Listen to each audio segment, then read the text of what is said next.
In this video, I'm going to take you inside the mine-hunting helicopter crew dragging gear from a U.S. Expeditionary sea base, one of the strangest, most demanding, and least understood jobs in the U.S. Navy. Starting with, before we get into the crew itself, before we talk about what it feels like to strap into a giant helicopter, fly low over open water, and drag specialized gear through a possible minefield, let's make sure you understand what kind of mission this actually is. Because most people hear mine-hunting helicopter and picture something exploding every 5 seconds. Or they imagine a helicopter hovering over a beach while somebody spots bombs in the water with binoculars. That is not what this is. Naval mines are one of the oldest and cheapest ways to make a powerful navy miserable. They can sit there waiting. They can be moored. They can sit on the bottom. They can be triggered by contact, by magnetic signature, by sound, by pressure, or by a combination of things that make life very uncomfortable for the people trying to cross that water. And the ugly truth is that even a relatively unsophisticated mine can shut down a port, close a shipping lane, delay an amphibious operation, or force an entire fleet to slow down and start worrying. The U.S. Navy's big dedicated mine countermeasures helicopter is the MH-53E Sea Dragon. This thing is enormous. It is not a sleek little helicopter like the ones people picture in action movies. It is a giant, heavy-lift beast built to tow mine countermeasures gear behind it. The official mission includes mine hunting, mine sweeping, and in broader terms, helping locate, classify, and clear threats in the water so somebody else does not run into them the hard way. Now, put that helicopter together with a U.S. Expeditionary sea base, basically a floating forward operating base designed to support special warfare, aviation, and mine countermeasures far from shore, and suddenly you have a very strange but very effective setup. The sea base acts like a mobile launch pad, logistics hub, maintenance area, living space, and mission support platform. The helicopter crew lives there, briefs there, launches there, recovers there, and gets ready to do it all again. Once you understand that, the rest of the story gets way more interesting. Because this is not just flying a helicopter. This is flying a giant helicopter loaded with fuel, crew, sensors, and towing gear, then dragging equipment through dangerous water from a ship that is itself floating in the middle of a military operating area. Let's talk about the aircraft first, because the MH-53E is not normal. This is the largest helicopter in the U.S. Navy inventory. It is roughly 99 feet long overall, stands more than 28 feet high, and at maximum gross weight, it is a monster. 3 engines, huge rotor system, massive fuel load, big sponsons, lots of internal space. It looks less like a graceful helicopter and more like a heavy industrial machine that somebody somehow taught to fly. The Sea Dragon was built around the mine countermeasures mission. That means it is not just carrying a crew from point A to point B. It is specifically designed to tow airborne mine countermeasures, gear behind it, gear used to sweep, influence, or hunt for mines without putting a ship directly into the danger area first. This helicopter is not just flying over the ocean. It is flying while dragging a system behind it through the water. That changes everything. It changes how you launch. It changes how you maneuver. It changes your speed, your fuel planning, your stress level, and the way your whole crew thinks about the flight. And it is not a one-person show. Depending on mission setup, you have 2 pilots and additional aircrew on board, plus all the people on the sea base who keep the aircraft fueled, maintained, armed if needed, inspected, and mission ready. By the time the helicopter lifts off, a whole small ecosystem has already worked to make that sortie happen. They picture one heroic pilot doing all the cool stuff, while everyone else is kind of along for the ride. The pilots are obviously central. They are the ones physically flying this giant helicopter low and steady over water while towing gear in an unforgiving environment. But the mission works because the entire crew functions like a team that has rehearsed the same dangerous dance over and over again. You have a helicopter aircraft commander and another pilot backing up the flying, the navigation, the systems, and the decision-making. You have enlisted aircrew who help monitor what is going on inside the aircraft, support the mission equipment, run checklists, manage communications, watch systems, and act as the extra eyes and brains needed to keep everything safe. Depending on what exactly the aircraft is towing and how the mission is configured, there are people on board whose whole job is making sure the mine countermeasure side of the mission is actually working the way it is supposed to. Then, outside the aircraft, you have maintainers. And I need to stress this part. A mine countermeasures helicopter is a maintenance-intensive machine on a normal day, before you even add shipboard life, salt air, heavy towing, and long deployment cycles. These aircraft demand work, constant work. Inspection, servicing, hydraulic checks, rotor checks, tow gear support, corrosion control, troubleshooting, and more troubleshooting after that.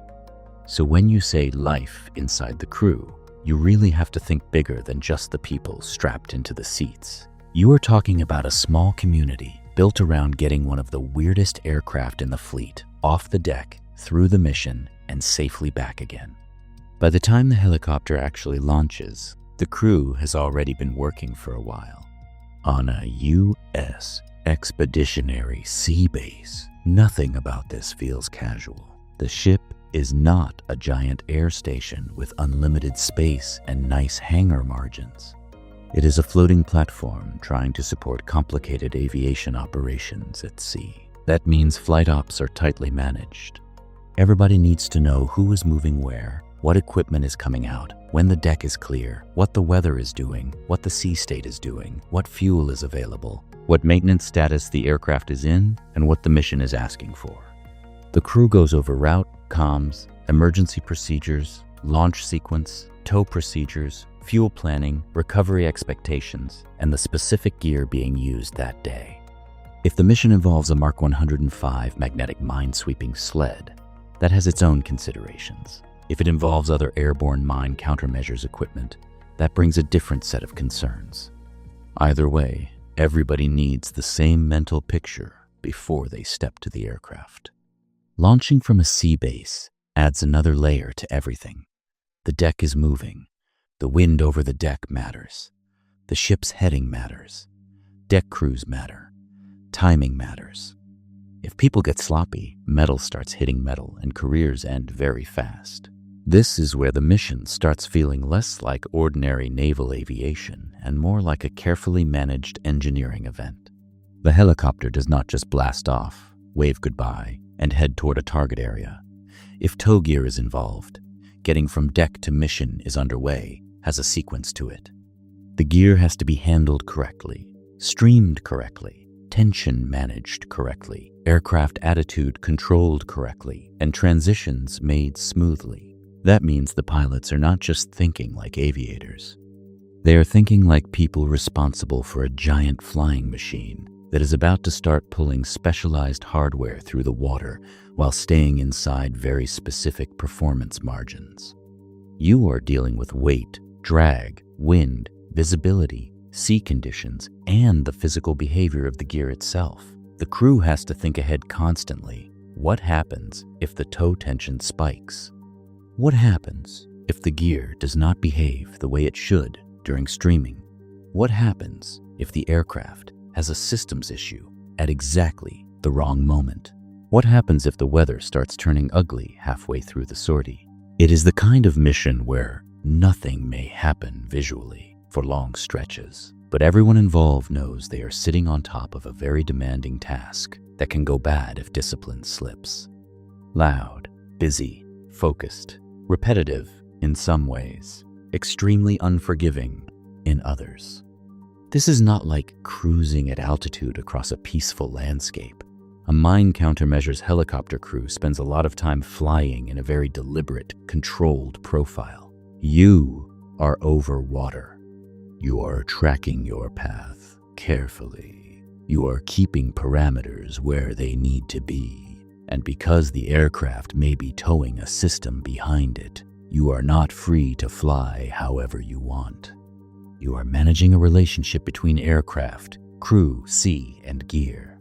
The helicopter has to remain where it needs to be. The gear has to behave the way it is supposed to behave in the water. The crew has to watch for anything abnormal in tension, vibration, indications, or mission effectiveness. Communications stay active. Check-ins happen. Cross-checks happen. Nobody on that aircraft gets to mentally wander off just because the ocean below looks empty. And the empty ocean is part of the trick, because visually it can all look repetitive. Water, wake, horizon, more water. That kind of environment can wear on a crew. It can make time feel strange. It can make minor deviations harder to notice if discipline gets loose. That is why procedural rigor matters so much. The crew cannot rely on excitement to stay sharp. They rely on training. This is the part most people never really think through. When people hear that a helicopter crew is dragging gear from an expeditionary sea base, it sounds almost cartoonish for a second, like somebody tied a weird sled to a helicopter and hoped for the best. In reality, the towed systems are central to the mission.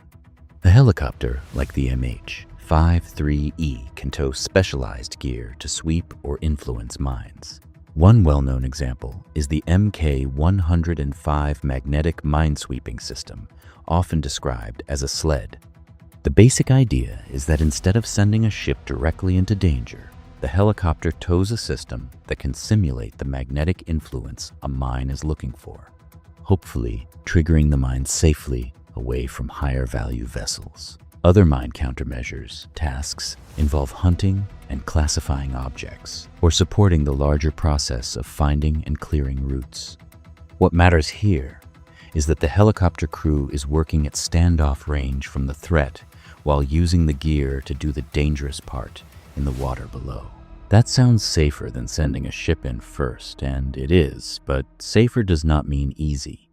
You still have a giant aircraft operating low, towing heavy equipment with the possibility of system problems, changing sea conditions, and mission stress layered on top of ordinary shipboard aviation risk. In other words, the crew is not just flying.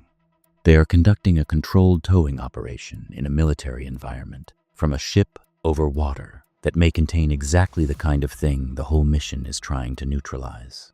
Once the helicopter recovers, the crew is not done, not even close. Life inside the crew includes all the time before and after the sortie, and a lot of that life happens on the expeditionary sea base itself. If you watched the demo file Kind of Life aboard an ESB, you already know the basics: berthing racks, communal showers, rotating schedules, chow on the mess deck, constant ship noise, and the strange rhythm of living on a floating base that is not quite a traditional warship and not quite anything else either. Now add aviation to that. The helicopter crew comes back to a ship where they still have debriefs, maintenance notes, inspections, paperwork, equipment issues, flight gear management, mission follow-up, and whatever the next day is already demanding. Maybe the aircraft flew clean and everything worked great. Fine. It still needs post-flight attention. Maybe something small acted up. Now maintainers are tracing it. Maybe the gear needs extra inspection. Maybe the schedule has to move. Maybe the next mission depends on whether a problem gets fixed before midnight. And the crew still has to eat, shower, and sleep on the same sea base everyone else is using. After a long sortie, you are not heading to a quiet private room with blackout curtains and a hot meal on a patio. You are going back into the ship's daily grind. The curtain around your rack is still your whole bedroom. The line for chow may still be there. The shower may still be warmish, if you are lucky. The noise may still be vibrating through the steel around you. The mission sounds dramatic because it is. The living conditions stay very ordinary because that is ship life. You cannot talk honestly about an MH-53E crew without talking about maintenance. This aircraft has a reputation for being demanding, and that reputation exists for a reason.